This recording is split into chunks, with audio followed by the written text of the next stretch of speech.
Hello everyone, welcome to another video of my YouTube channel. Today here in this full video I will show you how to fix Listen for Siri or Hey Siri isn't showing on iPhone with iOS 17 update.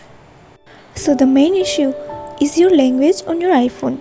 Not every language supports the Listen for Siri or Hey Assistant. So here we are going to tap into language and this will only apply to the voice assistant.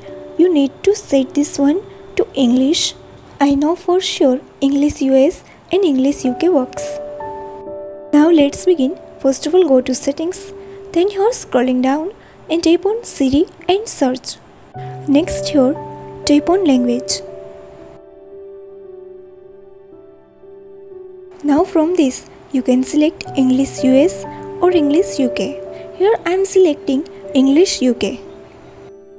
Once you select the language, then come back to Siri and search.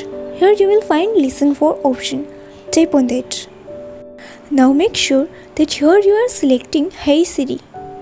So that's it, and that's how easily you can fix the issue for Listen for Siri or Hey Siri isn't showing on your iPhone with iOS 17.